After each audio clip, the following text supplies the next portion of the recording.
So hello, Debbie. You there? Hi Neil, nice to see you. Really? Yeah, fantastic. Um, yeah. So what we're going to do, I thought, was I'm going through my Knights Templar series for my book, um, Mysteries of the Cathar Country. So Very I did good a book. talk. Yeah, yeah. Thank you.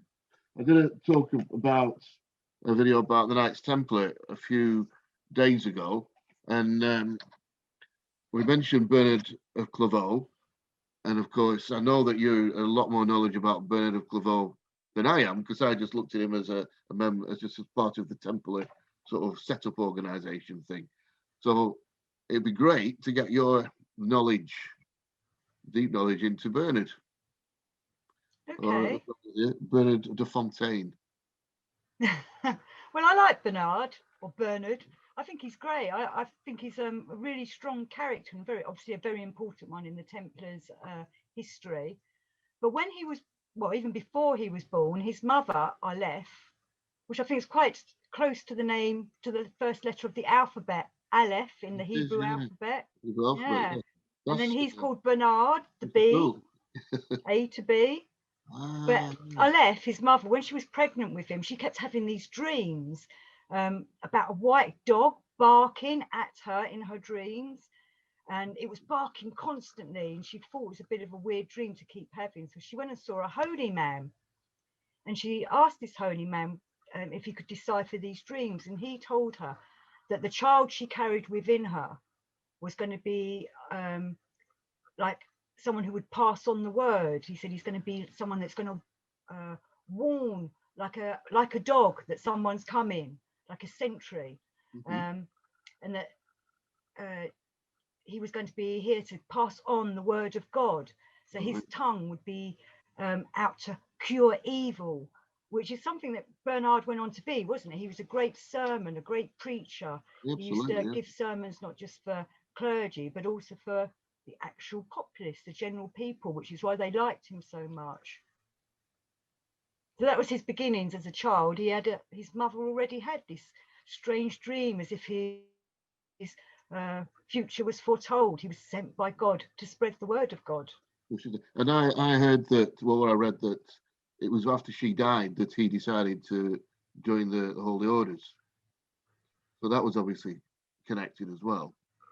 Uh, Yes. he joined the Cistercians, didn't he? Well, another thing actually, I was just suddenly remembered with a mother connection.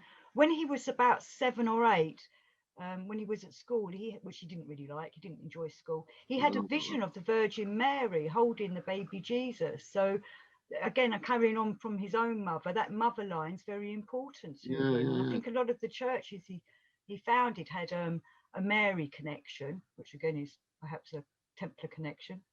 And absolutely, because Rennes-le-Château was, and he was the organisation or the mysteries around Rennes-le-Château. He's right in there. He even wrote the a translation of the Sermon on the Mount that he gave, and it's different than the one that Jesus gave, and that's the one that's in Rennes-le-Château. And of course, that's the whole Mary thing, isn't it? Mary Magdalene. Yeah, it's like he modified it for that time, didn't he? Yeah, yeah. I could read that actually if I might be Yeah, able. that's It's that's quite important. if you can see that's the um, so a huge bas relief on the wall at Rennes-le-Château Church, and it's in Latin, so it's difficult. But it's Venez moi vu tu qui souffre et qui est accable et j'ai vu Solengray, right? So now that was painted below the scene.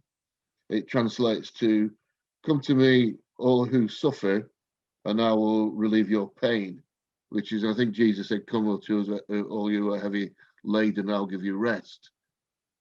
And it's just interesting that instead of putting um, Jesus's translation, they put Bernard of Clairvaux's translation, as if to say, look in that direction. It's another one of the little hints.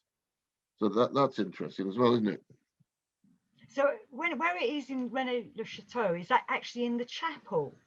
Yeah, when you Rennes-le-Château church is really quite small, but as you go in, there's the devil, you know, the devil statue on the left, and just on the wall above the font, before yeah, we're just on the wall to the left there, huge, right there, and so it's looking to the altar straight down the church.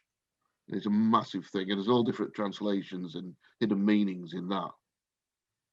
So I find it interesting that it's heading towards the altar. So that would yeah. be where the priest it will be preaching from. So he'd be the one actually looking at that. Yeah, yeah. And Bernard was very quite heavy going on other priests and bishops. He used to think that people misuse their roles in the church, and when he sometimes said that they were all versions of the Antichrist. I think I've got a quote here somewhere. It was one of his things. He used to say to people, "Be an authority like Christ, not like Satan." And I think it's because he could see all the corruption going on in the church and amongst the church leaders. And obviously he was trying to stop all that, which was another one of the reasons why I think he wanted to help the Knights Templars, because he saw them as an army for Christ and would do good, wouldn't they? And so yeah, but I see the Cistercians and the Templars pretty much of the same family group. And that's kind of the line that I went down on in my book and on the tours and everything, Cathar country tours, that when Bernard joined the Cistercians, it was in 1112, there must have been about 20 odd people in the Cistercians, or maybe no, about 40 people, because when he joined, he brought 30 of his relatives and friends to join the order at the same time. So then he pretty much became, well, it was a bit of it was like a takeover bid, you know. It seems like the Rex Days families, which I'm saying, I think that he was a member of, like the Count of Champagne, and so then where the Knights Templars came out of. So it's all mixed in together. So I'm thinking that those families tend to join an organization and then take it over and become that organization. So it's kind of a little bit like hiding in plain sight. Does that make sense? Yeah.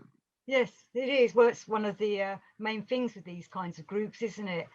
They can't go completely underground because, well, it's difficult to keep something like that going. It's easier to fool everybody by being out there, hidden behind symbolism and absolutely. Yeah. And then not only just being there hiding, but actually become a power in that organization. So if he was part of this, I mean, we're talking about the Rex Days family saying that they go back to the 24 high priests of the Solomon's Temple, and they're a continuation of that bloodline. So it's the whole bloodline thing, you know.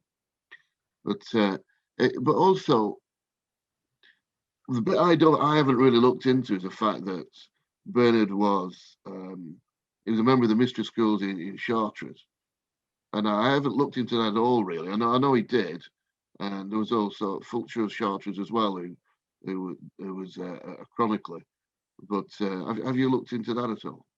yeah, when he went to Chartres, which I've got some of his quotes, if you don't mind, I'm going to read his quotes Yeah, that he please talks do. Yeah. about it, because sometimes it's easy to understand what they're saying from their own words. But when he went to Chartres, well, actually, he used to go there to discuss, again, to preach about all the naughty bishops misusing their roles, which was a bit of a shame that too many people were doing that kind of thing. Because, you know, obviously Bernard was truly believed in faith, didn't he? He had since he was a child believed in preaching the Lord's words, which when he started going to church, he's realized people were doing that behind the walls. They were doing all naughty things and taking sums, and, you know, bishops were sleeping with women and things like that, which is to him not very godly, or not even just women, with men and all kinds of things. So when he went to Chartres, he was looking for pious, proper, God-fearing men. Now, I don't know if you'd use the word God-fearing. I used to wonder that about Bernard. Because, you know, in them days, everyone had to be a God-fearer. Where Bernard was trying to say, because he was a bit of a mystic, and this is why he was attracted to Chartres and to find the schools. Bernard said the whole point of following your faith was to understand the love, and to if you ponder on God, you would start realizing what proper love is, like the ineffable love that God is giving us all, and that was the only way to connect with God was through love. And he was seeing that all these bishops and priests that were running the churches weren't using love; they were just, you know, speaking the word but not doing the word. So that's why Bernard was attracted to these mystery schools, and they probably went looking for him. I wouldn't be surprised if that happened. They probably realized that he was one of the few people that did seem to understand what it was to be a proper teacher or a proper student. Actually, I suppose he was a student first, obviously, before he became a teacher, but they could see what he was going to bring to the world. Because I'm quite a big believer on the mystery schools are out looking for students. I don't What think did they you say go find them. when the student is ready, the master will come, don't they? Exactly, yes. But then again, on the other way of looking at it is that the mystery schools were probably keeping the secrets of these families anyway. So it would have been natural to go and join those organizations. Well, also his father was I think it said Tesselin or Tescelin, his father. His father was in the first Crusades, wasn't he? Working with riding alongside, I think it was Hugh de Pound. I sometimes get the people a bit mixed up. Yeah, he was no, I fighting do. in Jerusalem. He was the son of the Lord of Fontaine. Now, I'm not sure what his actual name was, but he was the Lord. And Yeah, I think it was Tescelin, Tescelin. Okay, right.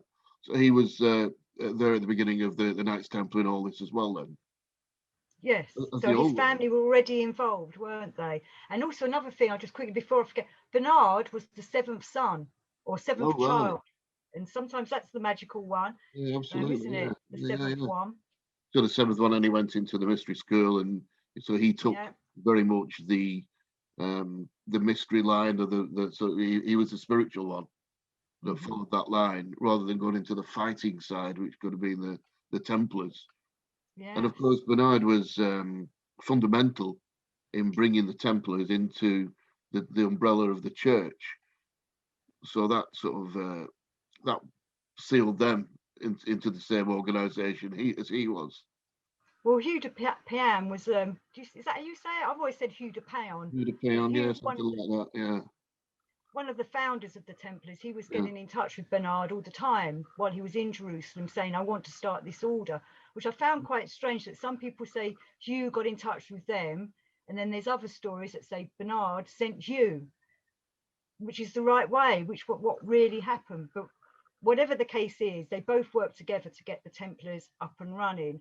Yeah, It was by absolutely. 1129, wasn't it, that Hugh then said to Bernard, oh, can you write us an order, write us a book to follow, help us set ourselves up? And it was during, is it the Council of Troyes? Troyes. It's Troy, but they say Troyes, don't they? Council of Troy, yeah.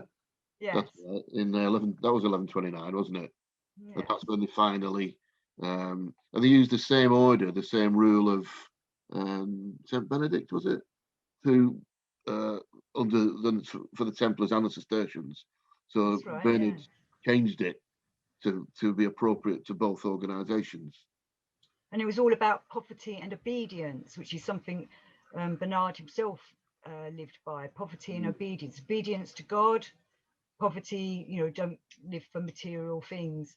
And it was through that he set up the order, which is why many people say at the Templars, even though they had this order, how did they make so much money?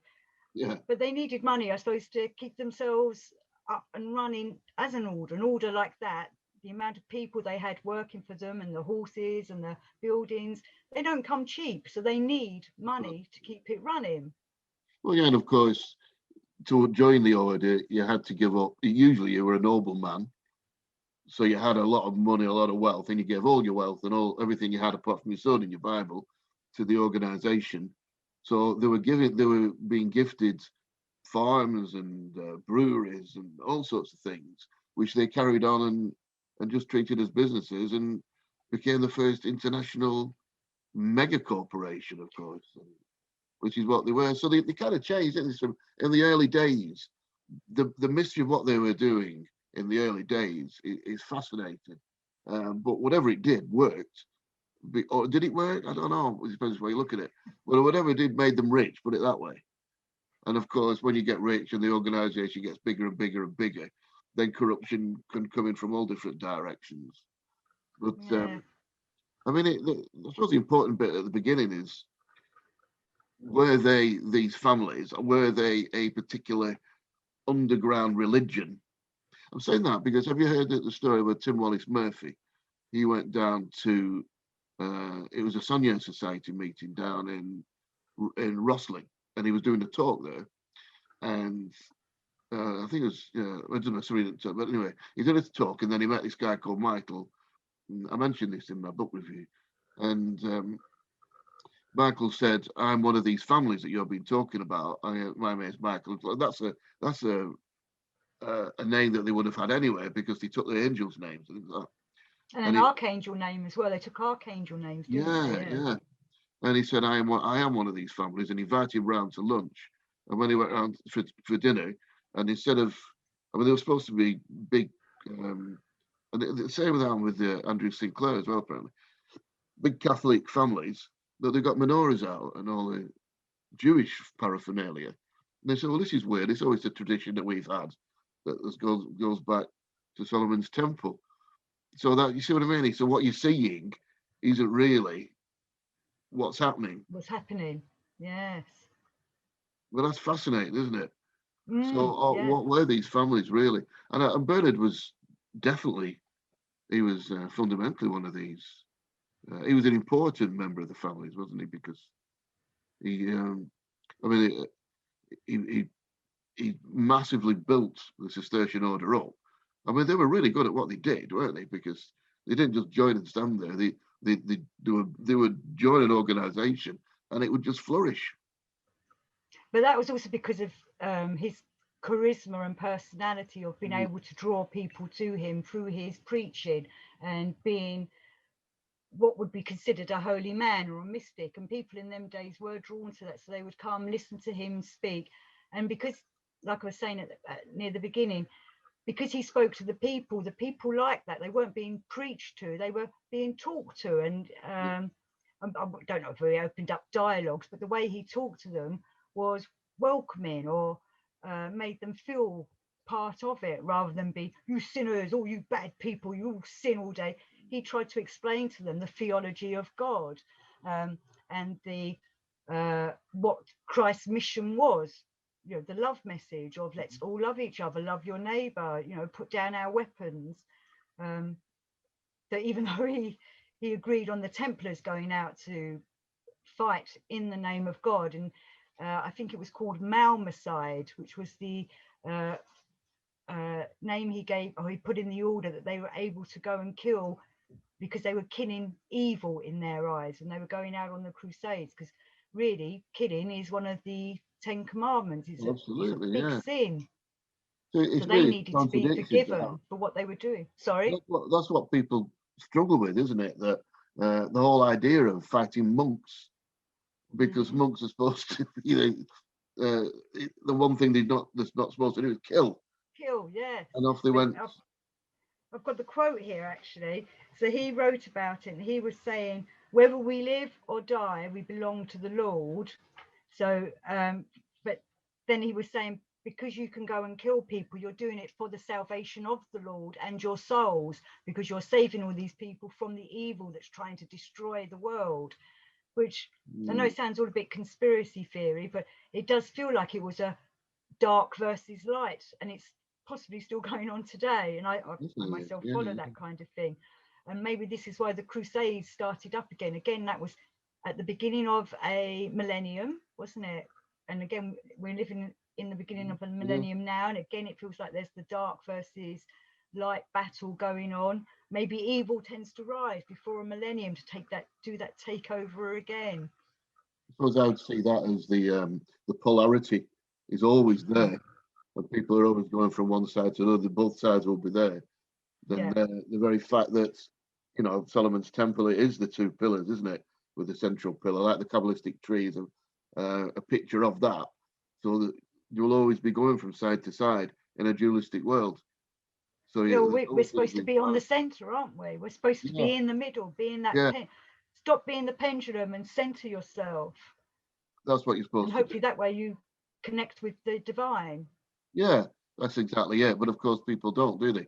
You get organisations that are so far on one side or so far on the other side, and don't ever get into the middle because they become the very ethos of the organisation is evil, and they're and I well they are out there, aren't they? They're definitely out there, Yes, and they yeah. just want to do things like, I don't know, reset the world or something like that, if ever such thing is possible. Well, it looks like it's happening now. And maybe that's what was trying to happen in the 900s when the Crusades all began. Maybe they were aware that something was happening. Because some say it was Bernard that preached for the first Crusade, that he went to, I think it was Chartres or somewhere like that, maybe Clairvaux or Cîteaux. But it was somewhere in France, and he was saying we must go and fight the dark forces and bring the holy cities back into Christian hands. I remember that now. Yeah, it was. Yeah, he went out. He did. It's about 1095 when it, around then, before the first crusade. Because I think Jerusalem, did it fall in 1099? I can't remember now, but it was just whatever it was just before the crusade. He was preaching to go away and take back the Holy Lands. So yeah, I remember reading that. So it's just Because you were difficult. saying, oh, Was sorry, he? go on. Did he have a big following then outside the Cistercian order? Did he travel and preach, or was he? Yes, He did, he yeah. went to many places and did travel on, but that, of course, makes you known to other people. He like did his tour, but word went ahead about him because of him being such a wonderful speaker and seeming so holy, and people were attracted to that in them days because you did want to, you know, the everyday man and woman did want to reconnect with God as well. You know, they wanted to learn what uh, their connection should be. It's not like today when most people are atheists or have no reason to want to do that kind of thing. Back then, people were more in touch with nature and the world and where did it come from. And the religions Mhm. were a part of your everyday life, weren't they? You were supposed to go to church on Sundays and go for your whatever else churches did. I think they used to have evening hymns and things that you had to go along to. So people were involved. So to hear someone like that would be a superstar in a way Yeah, I was of thinking. the preaching, he would be known already. People would be waiting for him to come to their town to speak. And you know, in for what he was teaching, really was freedom, wasn't it? Because the church can enslave as well as it can bring people freedom, and he was going back on the freedom side. And then I'm thinking back in the Languedoc again, but back in my Mysteries of Cathar thing, he was the families that were the Knights Templar families down in the Languedoc were also Cathars, and of course that is exactly the Cathar teaching, isn't it? That the priests have gone all the finery and all the riches and everything has gone so far away from the teachings of the Bible, and the Cathars were trying to bring it back to that. So he was really on, and if he was on that side, and those families were the same families as the Cathars in the Languedoc, he was really a Cathar, wasn't he? In a way. Yes, I suppose he was, Yeah, because he was also saying you should be able to, like you say, think for yourself. He really believed in that the way to God was through pondering, through thinking. yeah, When he was a child at school, I've got the quote here. He used to say that because he detested school, he found it hard work, but he wrote, done that. "Trust my experience. One learns more from between the trees of the forest than in the books." So he believed that going out and wandering nature connected you more with the divine than going and just reading the Bible over and over again. Though it's Yeah, important to read the scriptures, he didn't deny that because you can learn from them, but you should think about them, not just be told this story, you know, like, I don't know, for example, the book of Daniel, get told the story of Daniel and then go away. You should be thinking about it and looking at the deeper meanings to it, which is what a true mystic or theologian or someone who really wanted to study God would look at. They wouldn't, Yeah. the book you're reading in the Bible is just the outer story for the you know, the what we suppose call the exoteric people, but if you Yeah. go deeper into it, you start delving into the esoteric, don't you? Yeah, definitely. So he was trying to convince people to ponder, and this was why he was having problems with Peter Abelard. Peter Abelard was around in them days, but had another very famous preacher, but he had a different view, and he said that we should just look at it through reason and analyze things. But Bernard was trying to explain to him, no, then you're taking away the mystical, and the divine is mystical. It's not an A to B answer, is it? It's not black and white. It's many different shades. And I'm not going to say grey, but many different shades of colour to get to the divine. And that's why, you know, one of the main things about Bernard's life that's, if it's not to do with the Templars, is about the big debates he had with Peter Abelard. And in the end, they had to bring in the magisterium, and these are the people that sort out the rules and the truths that the church should be saying, because Peter Abelard and Bernard were at such different ends of the scale of what they were trying to preach to people, and they were given opposite views, which is a bit difficult to have happening when you're trying to promote Christianity. And you've got one guy saying, no, do it through mysticism, and another guy saying, no, do it through reason. The problem they've got there is you need both. Yeah. So really, they were both, if they'd have just got together and got a middle pillar, one was on one side, one was on the other. Because otherwise, you need to, I mean, what I call Gnosticism, which I consider myself really, just with a very basic word of knowledge, is your inner knowledge, isn't it? And that's what Bernard was, you know, that's what Bernard was preaching. And so that again would take you back to the Essenes down that path again, wouldn't it? So if he was, yeah, my pure idea of Gnosticism is that, like you've just said, you read something, you take it on board, but then you would consider it yourself, and how does that connect with whatever deity there is out there? And so you're building up your own knowledge of the divine, but at the same time, you need to use reason. Otherwise, you might go off in some sort of crazy direction. I'm going through the tarot again, though. You say that's the same thing. You need that. You need the magician. You need the emperor. So it's the emperor's reason he's put there. I won't go into all that. You know what I mean? So what I'm saying is that watch your tarot videos to learn that. Yeah, watch your tarot videos. Yeah. But like what you're saying, we need the critical mind and the mystical mind or the magical mind and put them together. Which is what they were basically both right, but they needed to get together, and not that it's me to tell these great church people what they should have done, but it seems like they both had the answer, but they weren't in the middle. They didn't get it together and say, well, you need both. Yeah, well, I believe the argument quite bad. You know, Bernard brought out a book, The Error of Abelard's Ways, or something like that it was called, and Abelard slating Bernard. And in the end, when the magisterium came in and tried to sort it out, they became friends after that. You know, I think they shook hands and suddenly went, yes, let's work together. But, you know, they didn't ever write a book together. But it would be wonderful to be there, to be at one of their conversations when they were finally friends discussing stuff. I was just thinking that. I mean, it's a bit like when the Cathars down in the Languedoc had these huge sessions with the Catholic Church before they decided to eradicate them, to murder them. They all got together and they had months long seminars where they would have the Catholic or the preachers from Rome and the Cathars, and they would sit there and they would just argue it. I mean, that is amazing when you think about it, and that would have been the same as them. And just to get in that, to listen to these great minds considering these fundamental questions. Yeah, I would love to be at them. We need a time machine, Neil. We need to go back, save the standing stones, and go and listen to them debates. Yeah, do that. Yeah, so and then and record it. Put some videos out on it, because it would have been food food for thought, wouldn't it? Oh, What they were amazing. discussing, it would have been Yeah. really amazing, and we would have had a better understanding of why the church suddenly turned on them and decided, right, kill them all, burn them all. It would be intriguing. What did they say? Preaching and entreaty have failed you. Now you'll have the stick. And that's when they invaded Béziers. Oh, right. Yeah, that was the first, that was the beginning. Yeah.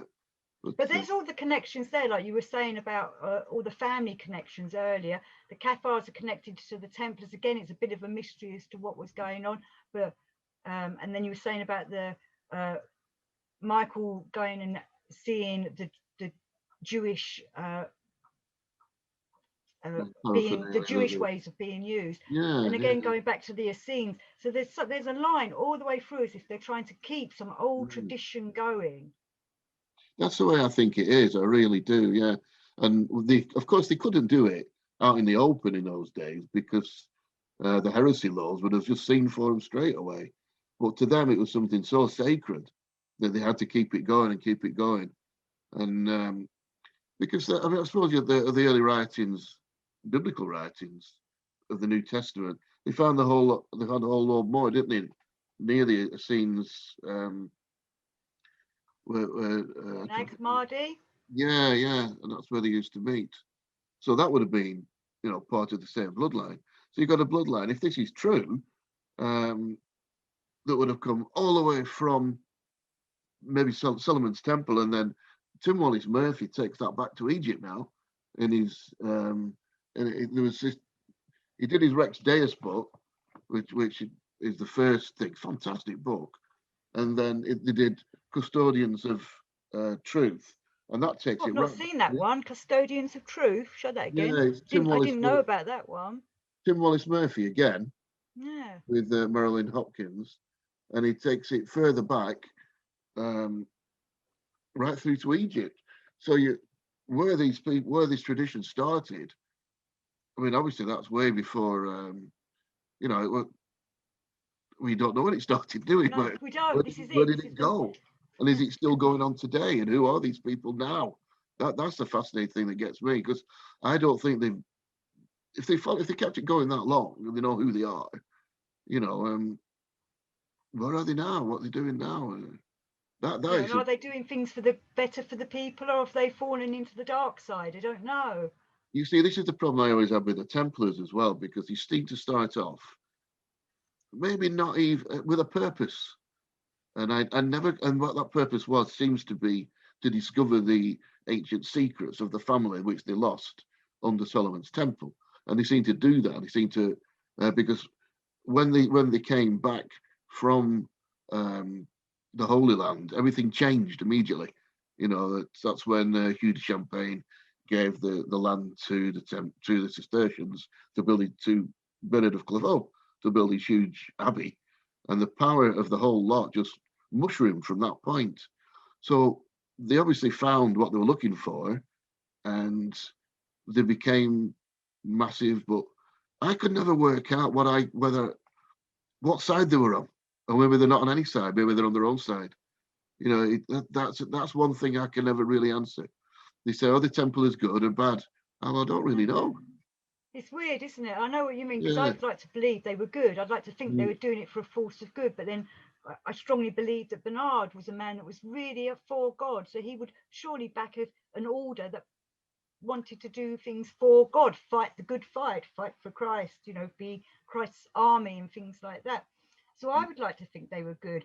But as you were saying earlier, there was a connection with all the people. Bernard was related to certain people that started in the Templars, and I know later one of the Grand Masters was his uncle, even though he was younger than him. Everard, I think, is how he say his name. So while them families were still connected to it, maybe it was doing the right thing, hopefully.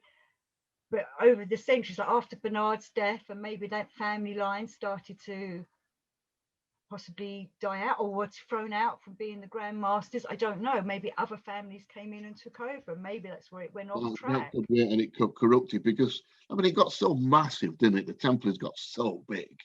They more or less had they had places in every single town around, but definitely around Britain, around France, and in Europe. So you can't keep control of something that big, can you? That And big, yeah. and it can't have been the same families, because Which also, may be also why they went to other places like Africa and Ethiopia and things. Maybe the true Templars, possibly the ones that really kept to their faith and weren't being taken over by the materialistic way.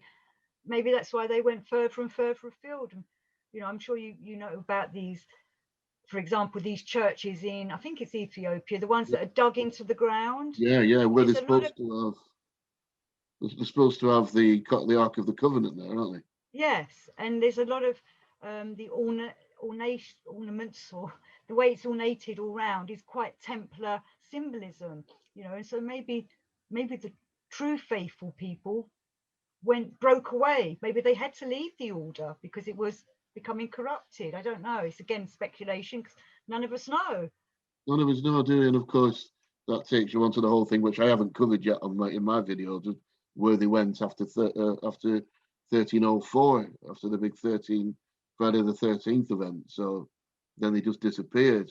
So where did they go, and who are they now? I mean, they're talking about the Masonic orders, and they're talking about there's a whole thing as well, which I've not got into, of the foundation of America, isn't there? And did they move over there and resettle? Because that was a very Masonic organization that started America, wasn't it? So see, I like all that idea. I think they knew about America before Columbus went. And then there's, I think it's Dr. Joseph Farrell writes about how Columbus possibly stole the map from the Masonic or Templar orders that were underground, or maybe he had connections to it. But there's evidence that the Templars were out there. Obviously, there's all these programs on Oak Island and things like that. I myself don't think the treasure's on Oak Island. I think they landed in Oak Island and then went inland. There's different symbols written on stones throughout on what are now different states of America. Isn't there? There's the knight etched into a stone somewhere that looks very like a Templar. There's these strange crosses that are on certain stones across the land. And then there's talk from obviously these Indian tribes have been wiped out now, but the Indian tribes used to talk about how the fair-skinned men used to come beforehand, and they were friendly, where when we invaded again many centuries later, we were horrible white men. Oh yeah, because didn't we took over the land. But before, they worked with the Templars, which was the kind of worked with whoever the first visitors were, which is the sort of thing the Templars would do, wouldn't they? They wouldn't come over and just take over. They would want to live with the Indians. With them, the whole idea that they didn't go to America is silly when you think about it, when they were ever else. Thor Heyerdahl, he was the anthropologist, wasn't he? He had though, like you were saying, for the American Indians had made documents of this sort of thing, and they were said that they would go from, and the Templars again, you got to think that the Orkney Islands are massive with the Sinclairs and the Templars and all that sort of thing. Well, they said that they used to go from Orkney to Shetland, across to the Faroe Islands, across to Iceland. Greenland. Iceland, Iceland, and then they were on the Baffin coast, and they're in Canada, and they would never be, I think it was more than 100 miles from land, and you would always and land would always be in sight from the top of the mast. So it was obvious that they would do it, isn't it? Why would they go everywhere else and not bother doing that? But say Thor Heyerdahl's got records saying that the Templars went across. And also in Rosslyn Chapel, there's that coin, isn't there? Is it the mace? Oh, that's from America. Yeah.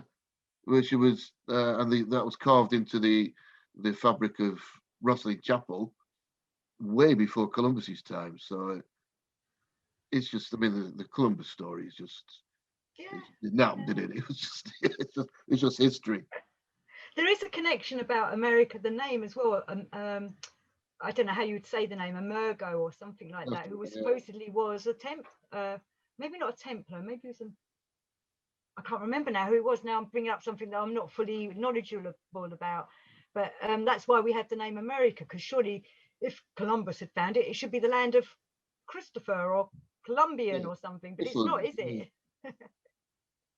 Yeah, and that was, I remember there was that name, wasn't it? I can't remember what the name was either, but yeah. So America. So did they think, well, they either extended over to America, or did they think, right, we're going to move and we're going to start a new Holy Land, and America was going to be it, possibly? I wonder that. I think that. I truly do. I think they thought we've got to get out. They knew that Europe was becoming corrupted, or maybe even just to spread the word of God. If they were trying to protect whatever it was they had, whether they had the Holy Grail, the Ark of the Covenant, whatever they had, maybe it was getting too difficult to keep it in Europe. And then if they knew that there was this fabulous land out there in America, you know, what we now call America, this new continent to go to, I would go for it if I knew there was another continent somewhere that I could sneak off to that no one else lived on. I'll be off. We could get away with it. And I wouldn't tell too many people how to get there, you know. Obviously it'd only be friends that were part of my secret society.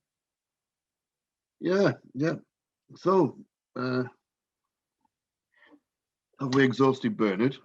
We've gone quite off away from Bernard. Anything that you want to add about Bernard? Well, I did want to just make it clear that he was very concerned about the corruption in the church. So I wanted to do one of his quotes, because he used to talk about Jesus and the church having a sword, and it was a two-edged. There were two swords, is what I'm saying, and this is what Bernard used to say about it. He used to remind people that the Lord said, "Sheath your sword," in John chapter 8, verse 11. But then Bernard went on about how there's two swords. One is spiritual and the other is material. Right, yeah. And the apostles did say in Luke chapter 22, "Behold, here we have two swords." So what Bernard was trying to tell people was that the Pope would wield one sword, which was belonging to the church, the spiritual side of things, to be drawn by the church, which was the sword that the Templars were allowed to draw, because they were doing it in the name of the Pope. And then we must also remember that Bernard set up quite a few popes. You know, some of his students went on to become popes in the future. I think Pope Eugenius III was one, and where was my notes of the other one? You know, which makes some people rather suspicious of Bernard doing all this. But he was obviously trying to teach people to do the right thing in God's name. Jesus said, "I come to you with a sword as well, didn't he? So, yes. So that was the ethos of the Templars and what Bernard. So yeah, okay. Well, that is fascinating, isn't it? Yeah, because he was quite anti-war, Bernard. He didn't want to go and fight. He, obviously, he didn't go on the Crusades himself, and he used to be quite. When they used to say to him, "Oh, why can't you set up the next crusade?" and he'd be like, "You know, I'm a preacher. I use words, not swords." He used to say, "Who am I to arrange armies in battle, to lead forth armed men? I could think nothing more remote from my calling." So deep down, he wanted us all to live in peace, but he knew that he had to send soldiers to get rid of the evil. So bless him. I love Bernard very much. And if I recommend to people, go and study his writings if you're interested in the spiritual, mystical way of connecting with God, or why such a man would put forth such words and try and set up such a great order as the Knights of Temple of Solomon. Well, that's fantastic. That is a brilliant way to end it. That is really good. Tell people about your websites and your books and things. Okay, yeah, I have a website, debbie-elliott.co, where you can find my books. My books are quite different, but they all have a theological theme through them. They're all fiction. You know, I've written about the apostles, to Elijah the prophet, to Nikola Tesla, and my latest book's all about AI and transhumanism, and that's called Monkey Mind, Robot Body. So it's debbie-elliott.co.uk. And we did a talk about that. Brilliant. Well, that's fantastic. Thank you very much. I enjoyed that was really good. Yeah, especially the end bit. So we'll say goodbye, and I'll see everybody else in the next video. Don't forget to subscribe and things. Thanks, Neil.